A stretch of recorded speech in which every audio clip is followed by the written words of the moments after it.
رب العالمین فمونږ او تاسو د رمضان مبارکه میاشت تېره کړه او د الله حمد او د الله فضل او کرم دی چې مسلمانانو پکې د ورځې روجې نیولې د شپې تراویح او ختمونه وکړل او ډېرو مسلمانانو په آخري لسو شپو کې د الله د رضا دپاره اعتکاف وکړو. پروردګار دې دغه عبادتونه زمونږ په خپل دربار کې په ډېرو لویو دوچندو سره قبول او منظور کړي. رب العالمین دې ستاسو زمونږ دغه ناقص عبادت چې مونږ کړی قبول کړي او پروردګار دې د رمضان د دې میاشتې د بیا بیا رجوع نیولو توفیق زمونږ نصیب کړي. زما وروڼو نن په مونږ اختر دی او ټول مسلمانان د اختر خوشحالي کوي. رکوټ اختر د روجو د عبادت خوشحالي ده. انسان په دې خوشحاله وي چې الله شکر دی په دې مقدسه میاشت کې تا ماله د روجو د نیولو توفیق راکړه. د هغه روجو خوشحالي دې ته رکوټ اختر وایي. عام مسلمانان سحر کې یو بل له مبارکباد ورکوي، یو بل سره ملاویږي، د اختر مانځه کې یو بل سره ملو شي، په لارو کوڅو کې یو بل سره ملو شي، رشتہ دار او دوستان د یو بل ملاقات لذي، زنانه خوشحاله وي، هر چا نوې جامې یا پاکې جامې اغوستي چې وسې کېږي. ولې مونږ وایو زمونږ اختر دی مونږ خوشحاله یو. داسې ده که نه ده؟ مونږ وایو زمونږ اختر دی مونږ خوشحاله یو. ماشومان وایي سبا اختر دی، زنانه وایي اختر دی، بوډاګان ککت کې پراته دي، پاکه جامه کې پراته دي، مریضان که په اسپتالونو کې دي پاکو جامو کې دي، وارثان ورته پاکې جامې واچوي، سبا اختر دی. دا تپوس کوي چې الله به څه وایي؟ مونږ خو وایو اختر دی. الله مختر وایي که نه وایي؟ زه خوشحاله یم، ته خوشحاله یې، کورونو کې زنانه او بچي خوشحاله دي، الله به څه وایي؟ زما وروڼو چې څنګه ته خوشحاله یې چې اختر دی، دارنګې پروردګار خوشحاله دی چې اختر دی. او دې وخت باندې چې دا مونږ مونځ کوو او دا خلق را روان دی، یقین وکړه چې را روان هم په دې لارو خلق دی اختر مانځله را روانو، قسم په الله زړه مې خوشحاله و. هر مسلمان په دې خوشحاله دی چې یاره زه روان یم یو جومات ته ځم، یو لوی جمع له ځم چې هلته د اختر مونځ وکړم. دغه وخت کې پروردګار خپلې فرشتې راغونډې کړي. ما ته تاسو ناست یې، الله ته فرشتې ناستې وي او پروردګار د خپلو فرشتو نه تپوس کوي، ای فرشتو یو مزدور چې مزدوري وکړي سمو خیال دی چې هغه له به هغه مالک څه ورکوي؟ فرشتې وایي الله مالک له پکار دی چې مزدور له پوره اجر ورکړي، پوره مزدوري ورکړي. 100 روپۍ دیاړي ده چې 100 ورکړي، کمې نه کړي. خوله لا اوچه نه ده چې دیاړي وله ورکړي. 50 روپۍ مزدوري ده چې 50 ورکړي. الله د مزدور د مزدورۍ سیله هم دقه ده چې مالک کم وخت رخصتوي چې پوره اجر وله ورکړي. وی ښه ای فرشتو ګواهان شئ او الله په خپل ذات 15 قسمونه خوري. زما دې په خپل ذات قسمي، زما دې په خپلو صفتونو قسمي، زما دې په خپل جلال قسمي، زما دې په خپل کبر او لوی قسمی، او زما دې په هغه خپل جمال قسمی. 15 قسمونه الله خوري چې زما دې بندګانو مزدوري وکړه، د رمضان روجې ونیولې، دې مزدوري وکړه. ما ورته ویلي اوس روان دي د اختر مانځله کور یې پرېښود، بهر ته روان دي د اختر مونځ کوي، ما خوشحاله ما رضا کوي. ای فرشتو خوشحاله شئ، دا ټول به د مانځه نه بخلې واپس کومه. ټول وایي الحمدلله. څنګه چې مونږ خوشحاله یو اختر کو الله خوشحاله دی. رب العالمین اختر خوشحالي ته وایي، دا الله فرشتې خوشحاله دي. نو اختر یوازې په بندګانو نه دی، اختر خو مونږ خوشحالی ته وایو. خوشحالي یوازې په مونږ نه ده، په الله او د الله په فرشتو باندې خوشحالي ده. او دا زمونږ کمال نه دی، دا د الله فضل او د الله کرم دی. مونږ او تاسو رب العالمین مسلمانان پیدا کړیو، ټول وایي الحمدلله. د مسلمان ملک کې پیدا کړیو، د مسلمان مور او پلار نه پیدا کړیو. په دغه ژبه مو د الله او د الله د رسول نوم راځي. دا ستا او زما کمال نه دی، دا د الله فضل او کرم دی. قرآن حکیم کې الله فرمایي یمنون علیک ان اسلموا، اے زما حبیبه خپل پیغمبره دا بعض خلق در باندې احسان راړی چې مونږ خو بدل اسلام راوړه کنه. من مسلمانان شو. قل لا تمنوا علی اسلامکم، او آیا ورطا چه پام کوئے پا ما دا خپل مسلمانے پرزولو نکے احسانو نکے. اسلام دا عمل نم دے، روجہ دا نسم، ختم دا لکم، حج دا لکم، پیسے لکم، جماعت جوڑوم، دامی در باندے احسان دے. او آیا وطا اے خپلی پیغمبرا لا تمنوا علی اسلامکم، پا ما دا خپل مسلمانے احسان راوان لوے، بل اللہ یمن علیکم ان ہداکم للایمان. اللہ ویزا میں احسان قبول کے کہ دا امریکی او دا یورپ او دا افریقی دا سرا و طور کافر میں پریخی دا استا پزڑکی بل ایمان رانا چھوڑے دا. طولو الحمدللہ من دا اللہ احسان قبلو دعوی الحمدللہ دا دا اللہ احسان دے. یو ملنگ روان دے خپیب لخپے خپیب لخپے سر طور سر شلیدلو جامو والا پلارا روان دے ڈوڑے درکی نہ لگی پیزار نشتا جامع شلیدلی دی غریب فقیر مسکین دے یو خار تورا دے چگوری چی خلق دا خار دروازو تا پا قطارونو پلینونو والار دے الگول درشت دا تپوسو کدی فقیر مسکین چی دا ولی دا خلق ستا والار دے جلسہ دا جلوس تے سے چل دے وینا دا بادشاہ دروازہ بند کرے دا خار طول گیٹونا بندی دروازے بندی دی ولی بندی دی دا بادشاہ نا باس تختے دے دے بادشاہ اعلان کری دی چی دروازے بند کے چی باز بارو ندی دا خارنا ترسو چی دا بادشاہ باز نی پیدا شوی دروازے با بندی او چی کلا باس پیدا شو دروازے با کلاوئی نو دن خلق دا بیا بار را دی بار بدن نگی. دا مسکن فقیر شلیدلو جامو والا لگزان لشو دا خلقونو یو سوڑا سویلیو کو. یا اللہ ناشنا خدایی دے دا عجیب خدایی دے دا اللہ کہ دا جہان بے وقف بادشاہ دے نو بادشاہی دے ورکرے. تمکل بادشاہ خود کدے کہ باس تا دروازے بند دی باس خو پا دروازے ندی سے گڑا چیلے خو ندا باس خو پا آوائلو دی دون قمقل بے وقف بادشاہ کہ باس تا گیٹو نہ بند دی کہ طاقت تیوی نو پدے خار جال خور کا کہ بازو نہ تختی نو چے جال نشق ورولے پدے خار باندے نو دروازے بندے دا چیلے دا کخرا دا او کدا چشیلے چی تو تا دروازے بندے دا خوباز دی پاوائلو دی. یا اللہ دمرا قمقل بادشاہ لجہان خر بے وقف اخلا دی بادشاہی ورکلا نہ پوئی گی نا پویا دے او چیزو خیارے ما نو اللہ زما جامین نشتا شلیدلو جامو پی گردم پیزار میں نشتا کبھی شلیدلو پیزار خوراک میں نشتا پردی خوراک تا ناستین کور میں نشتا پروردگارا ناشنا خدایی دے دا زو خیارم پر درونو گرزم شلیدلو جامو کے اگا بی وقوف قمقل خرد مخ کے کڑے دے بادشاہی دے ورکڑے دا خلق ورطا سلامون و سلوٹو نہ کئی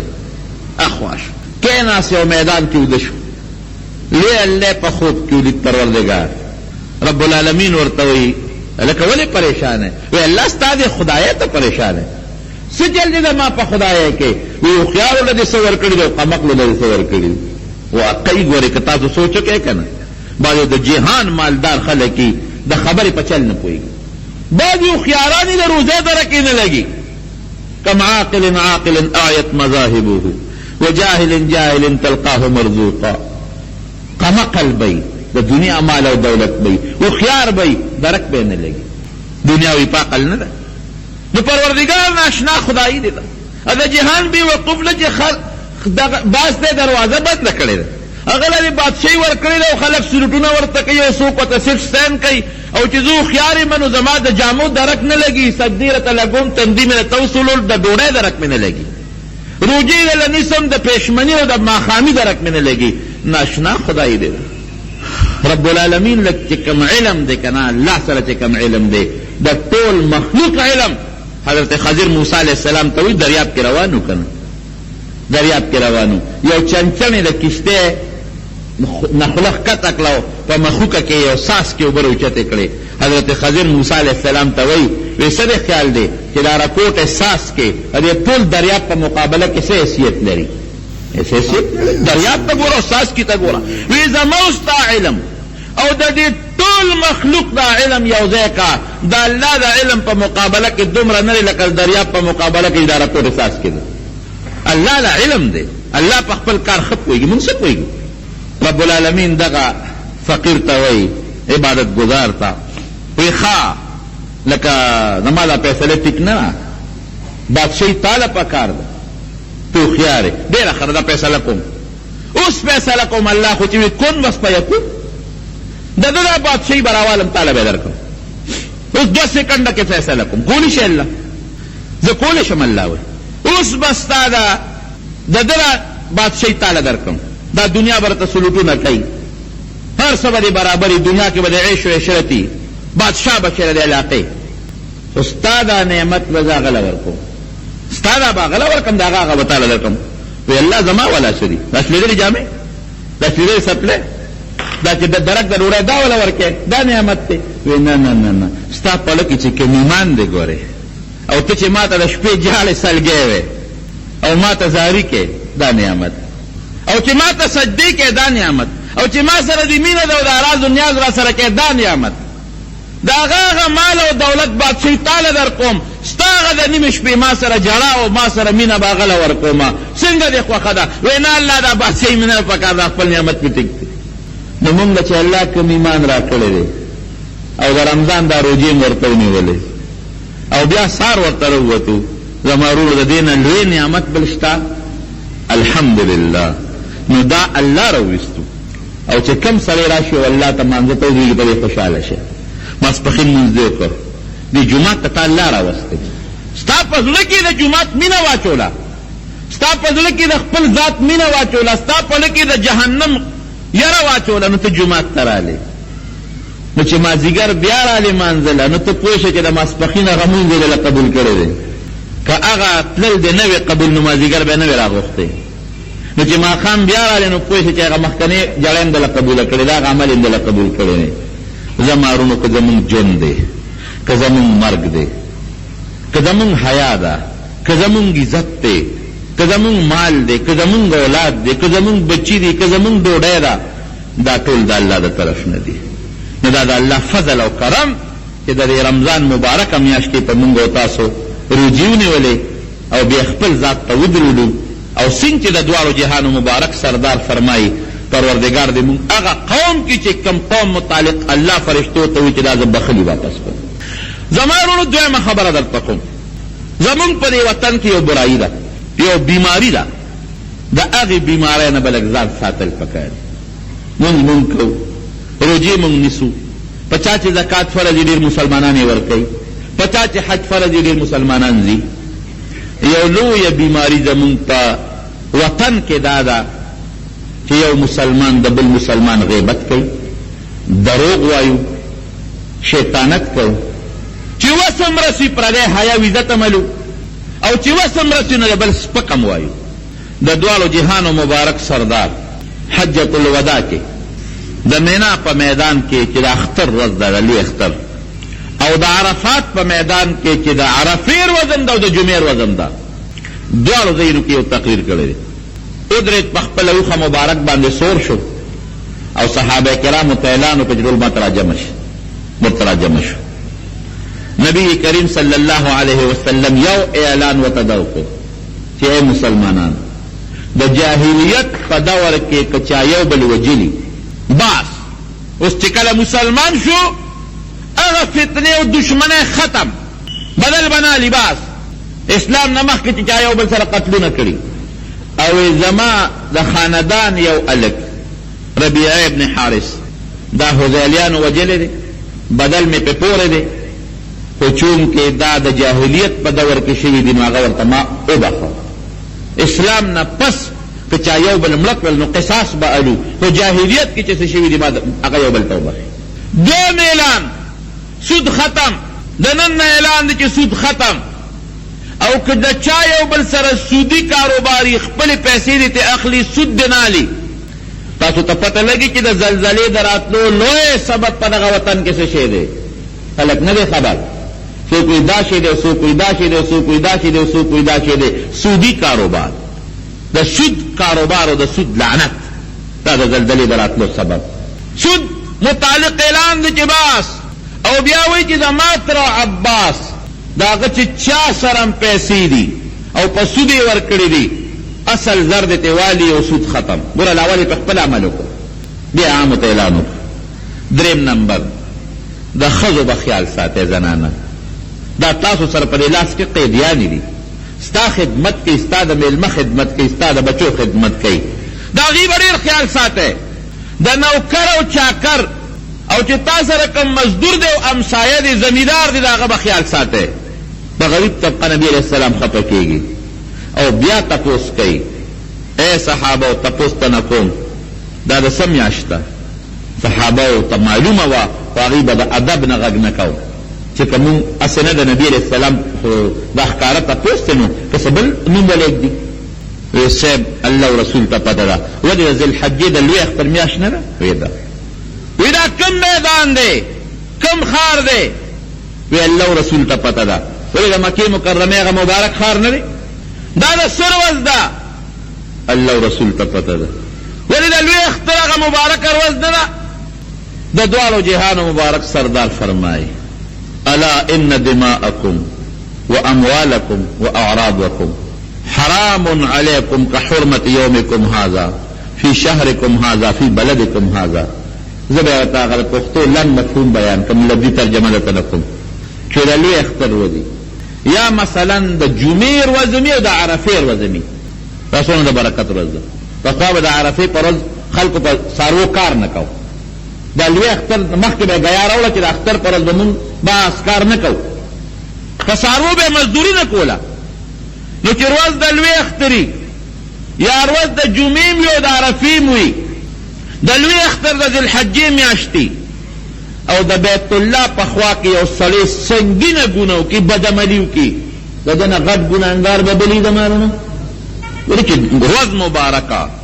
میاشت برکتي خار د بیت الله ګوند د بیت الله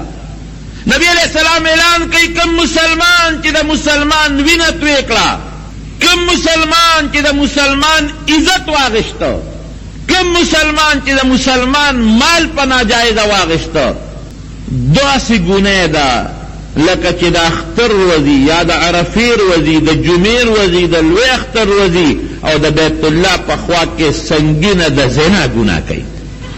دغه راکوټې ګناه کوي او سړی هلته دغه ګناه کوي هو د بیت الله خوا ظالم بچیا دې میاشت ته دې ورځ ته لیکن نبی علیہ السلام فرمائی کہ حرمت یومکم هذا فی شهرکم هذا فی بلدکم هذا من تدا گناہ رستخکاری یو مسلمان د بل عزت یو مسلمان د بل غیبت یو مسلمان د بل سپکا یو مسلمان د بل مسلمان مال تغل دا د مسلمانه طریقه نه ده المسلم من سلم المسلمون من لسانه ويده د دوالو جهانو سردار فرمائی مسلمان څه شی دی مسلمان تعارف ته کوي هغه څوک دی چې د لاس او د جبې د ضرر نه بل مسلمان محفوظي من کان ذا وجهین فی الدنیا کان له یوم القیامة لسان من نار څوک چې دوه طریقه دی یو ته یو څه وي بل ته بل څه وي یو ته یو څه بل ته بل څه د قیامت په ورځ به په دې خوله کې د اور جبه تاویږي راتاویږي څومره لوی ګناه د دواړو جهانو مبارک سردار فرمایي زمونږ په ایمان دی چې یو سړي د بل په مرګ کې دوه ټکي استعمال کړل عربی کی وی اقتل دا فلان کے ملکا صرف دا ہوئی چې اق دو طبقے کی ہوئی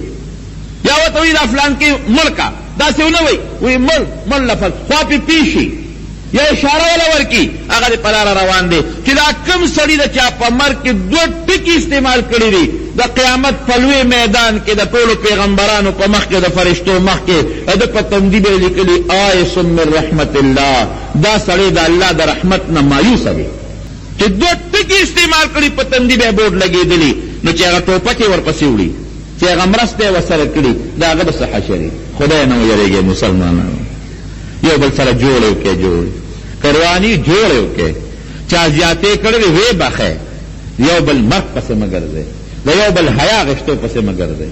د یو بل قتل و قتال او جګړو پسې مه ګرځئ توبه وباسئ دلته به ووایې دسباو کې خلک وایي فلان کې نر دی نر دا نرتوب خو نه دی دا خو دلته ډز وکړ نر خلک ته نر وایي لیکن دا پتلون والا پولیس والا چې راځي ستا په کور کې زنانو ته منځ کې ګري دغه نرتوب دی څه شو بیا چې بیا په خپو ولا پرېږدو جرګې پکې هغه نرتوب دی بیا څه شو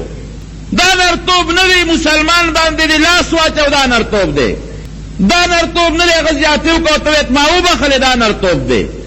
په پردی لور خور دی حیا واچوله صادر دی په واچو دا مسلماني دا نرتوب دی الله دې زموږ دا نصیب کړي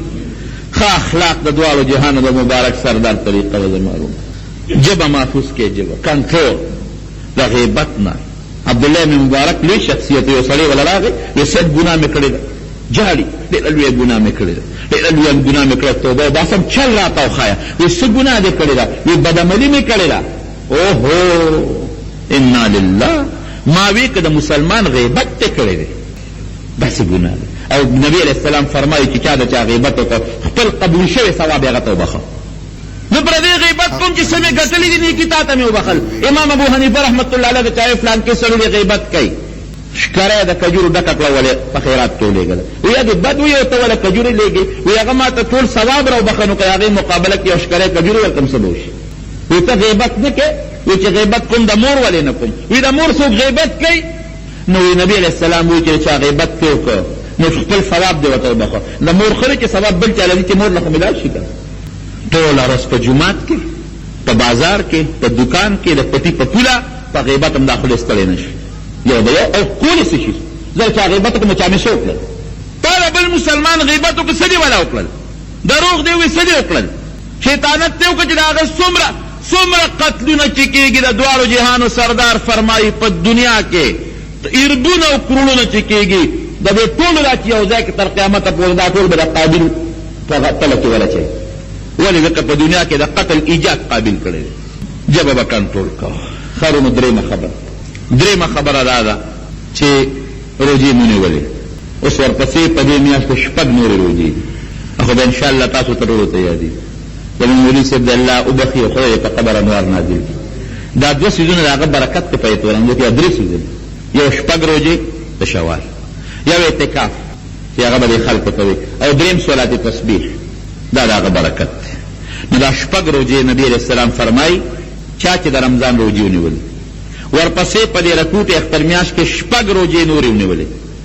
دومره اجر به الله ورکړي لکه ټوله زمانه چې روجې نیولې او حکمت پکې څه دی الله ته دا ښیي چې یا الله زه ستا د رمضان په دغه روجو ګوره ستومانه نه یم که په هغه روجو ستومانه نور به مې ولې نیولې وی په ستومانه نیم دا د نور هم بلې نیسم که ټول کال روجې وي پروردګاره ما به بیا نیولې نو 6 روجې په دې میاشت کې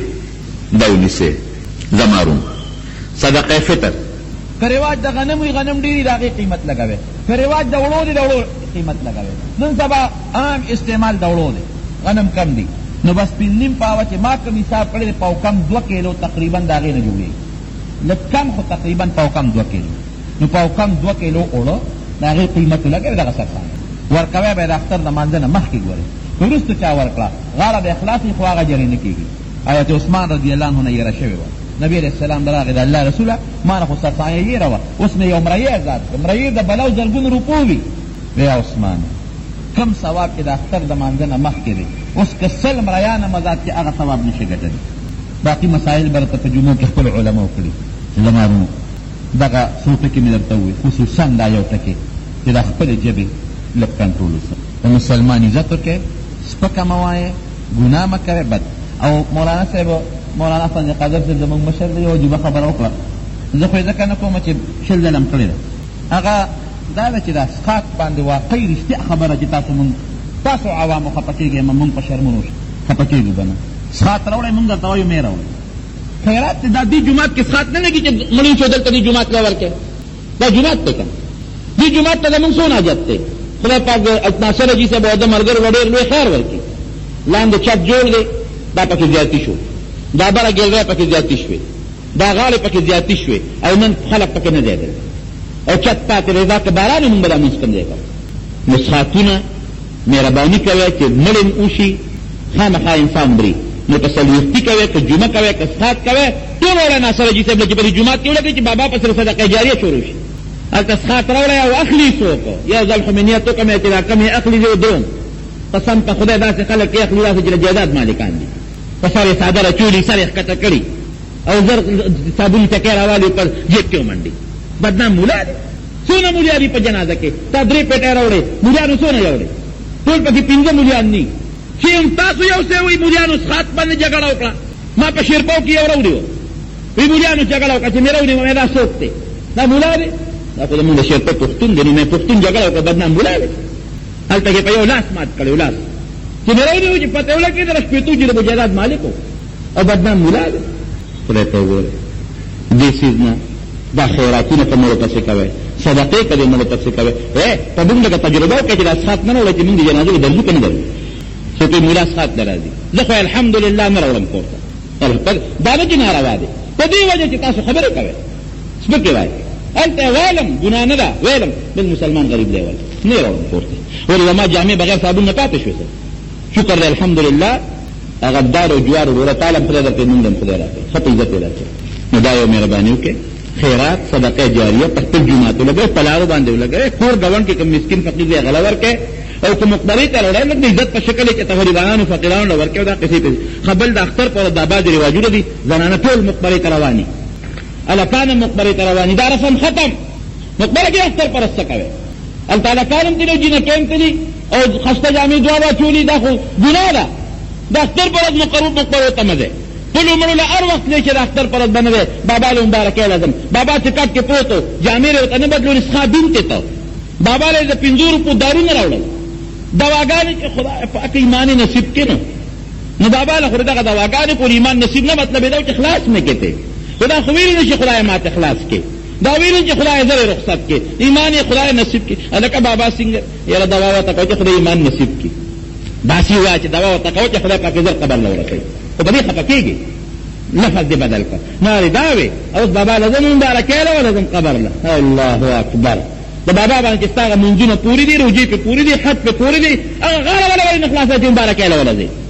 بابا هم غټ مجرم و، کوم بابا چې حج پې فرض و نه دي کړی هم غټ مجرم تللی دی. کوم بابا چې منځونه پې فرض و نه دي کړی ځان یې قبر کندې له لېږلی دی. کوم بابا چې روجې خوړلې دي د جهنم کنده کې په قبر کې پروت دی، ظلم هغه ځان سره کړی دی. جهادات دیو، مال دیو، حج در باندې فرض ولې دې نه کوو؟ روجې در باندې فرض ولې دې نه نیولې؟ زکات در باندې فرض ولې دې نه ورکولې؟ اوس حدیث کې نبی علیه السلام فرمایي حتی اذا بلغت الحلقوم، چې مرای ته رساره وخېږي لفلان کذا و لفلان کذا، د فلان کیله دا شی ورکړه، فلان کیله دا شی ورکړه، وقد کان لفلان اخواتې مې د فلان کی وي. زمارونو ته خپل جون خیرات او صدقه وکړې، دا نه چې مولا له ورکړې، غریبانو له ورکړې، جومات کې ولګوې، صدقه وکړې. او اخري ټکې د اختر ورځ خو تېره شوه، خو چې اختر مانځله راځئ سار بلان دی، دا یاد وساتئ. نوې جامې واغوندئ که نوې دي پاکې واچوئ، خوشبويي پورې کړئ، اختر جومات ته په وخت باندې راځئ. او چې لمونځ شي د مانځه نه پس دا خطبه چې زه لګېم دا اورېدل واجب دي، دا اورېدل واجب دي. د دې خطبې ته چې څوک حساب نه شو کېنناسته دا مې ګناه شو لکه چې د اختر مونځ پې واجبه ویل نه کي. او بیا په ښي طرف راتلل پکار دي، په ښي طرف واپس تلل پکار دي. یو بل له مبارکباد ورکول پکار دي، یو بل سره مینه ورکول پکار دي. اختر ډېر یو بل سره پې روانې روغې شي، نو کله چې یو بل سره روانې بغضونه لر کړئ، بغض حسد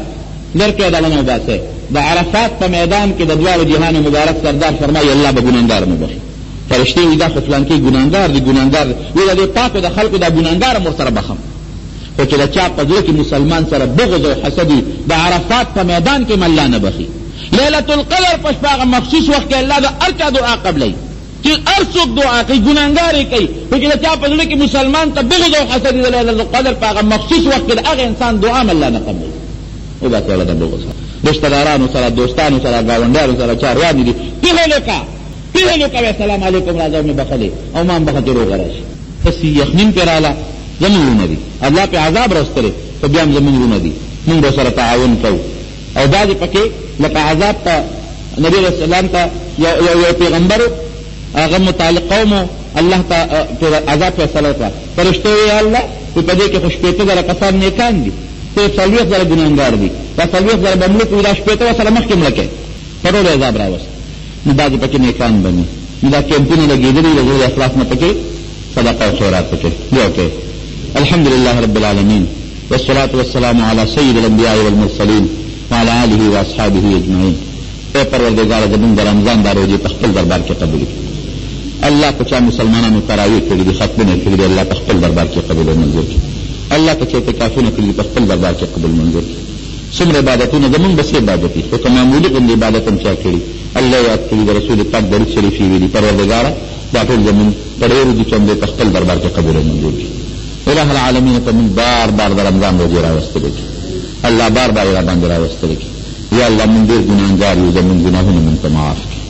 یا الله موږ واړه ګناهونه، لوی ګناهونه، نوې زاړه، هر قسمه ګناه موږ کړې ده او اقرار کوي پروردګاره په ګناه، دا نه وایو چې نم ده کړې، الله کړم ده ګناه، هر چا د خپل وس مطابق لږه ده کړې ده ګناه کړې ده. الله زموږ ګناهونه موږ ته معاف کړي. الله زموږ ستا رضات نه بل سره نشته. پروردګاره تا په دغه قومونو زلزلې راوستې او په زرګونو خلک دې پکې مړه کړل. الله په یو جټکا دا دنیا روانولی شي، په یو جټکا دا ټول مسلمانان وجلی شي. پروردګاره موږ جزان یو، پروردګاره موږ بې سوکه یو، پروردګاره موږ بې کسه یو، پروردګاره ستا د ذات نه بغیر زموږ بل سره نشته. الله که موږ څوک کوي نو موږ تاله درمنډه وو، الله که موږ څوک بېعزته کوي نو موږ تاله درمنډه وو، الله که په موږ تکلیف راځي نو موږ د یا الله چغه وایو. الله ستا نه بغیر زموږ اسره بله نشته، ستا نه بغیر بله مأوا نشته، ستا نه بغیر زموږ بله ټکانې نشته. پروردګاره زموږ مغفرت نصیب کړي، الله زموږ ګناهونه مانځه معاف کړي. یا الله چې څومره مسلمانان دي یا الله ته حفاظت وکړي. پروردګاره کوم مسلمانان چې په د کافرو په قیدونو کې بند پراته دي،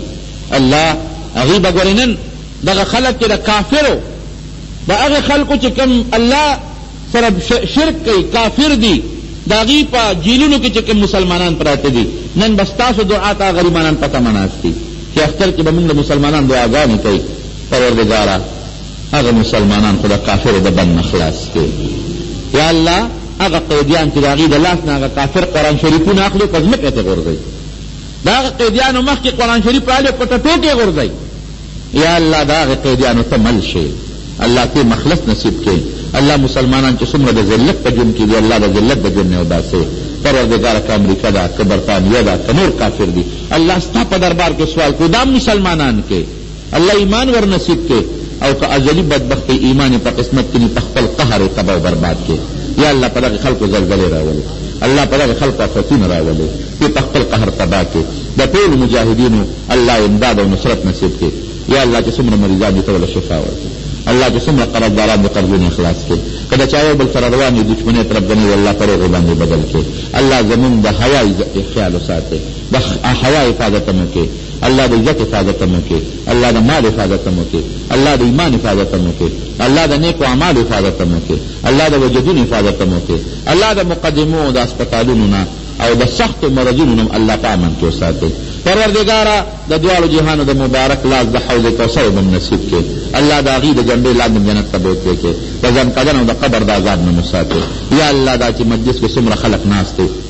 الله د نورو کلو نه راغلي دي، د بانډو نه راغلي دي، د میرو نه راغلي دي، د کلي نه راوتي دي، پروردګاره قدمونه یې غښتي دي. الله خالص ستا د رضا دپاره مونږ ټول راوتي یو. نو یا الله مونږ بخلې شوی قوم واپس کړي، الله زمونږ ګناهونه مونږ ته معاف کړي. مونږ تا ته محتاج یو پروردګاره، ته هېچ چا ته محتاج نه، الله زمونږ ګناهونه معاف کړي. پروردګاره زمونږ په کورونو کې چې کومې زنانې دي په سرونو د حیا او د پردې څادر واچوې. پروردګاره د رسوایۍ او د ذلت نه وساتې، د حیا جملې نصیب کړي. بعضې ملګرو د دعا درخواست کړی دی، دو که چا دعا درخواست کړی دی او حاجتونه تا ته الله معلوم دي، الله حاجتونه پوره کړي. کوم مسلمانان وروڼه چې عمرې له تللي دي یا زمونږ د کلي بعضې وروڼه د بیت الله خدمت ته تللي دي یا چا د حج داخلي کړي دي، منظورۍ راغلي دي، الله د ټولو د بیت الله حج نصیب وګرځولی کړي. او الله که چا حج نه دی کړی یا کړی دی،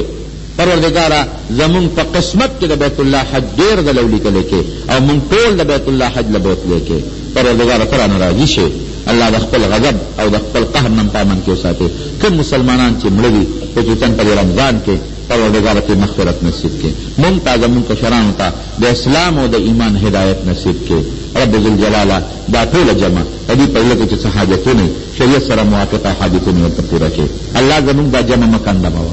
الله زمونږ دا جمع نورم زیاته کړه. الله لویه جمع ده، د لویې جمع دعا الله تقبلې او الله د ډېرو بزرګانو را روانه جمع ده. نو پروردګاره زمونږ دا جمع نورم زیاته کړي، الله ته مه کنډمې. او څومره مسلمانان چې راځي الله ته وله دومره اجرونه ورکړي چې څومره ستا په علم کې دي، دومره د دنیا خیر وله ورکړي چې څومره الله ستا په علم کې دي، دومره وله حلال رزق ورکړي پروردګاره چې څومره ستا په علم کې دي. او زمونږ د کورونو نافتونه بیمارۍ طرفګنې الله لرې کړي. ربنا ظلمنا انفسنا وإن لم تغفر لنا وترحمنا لنكونن من الخاسرين. وصلى الله تعالى على خير خلقه محمد وآله وصحبه أجمعين.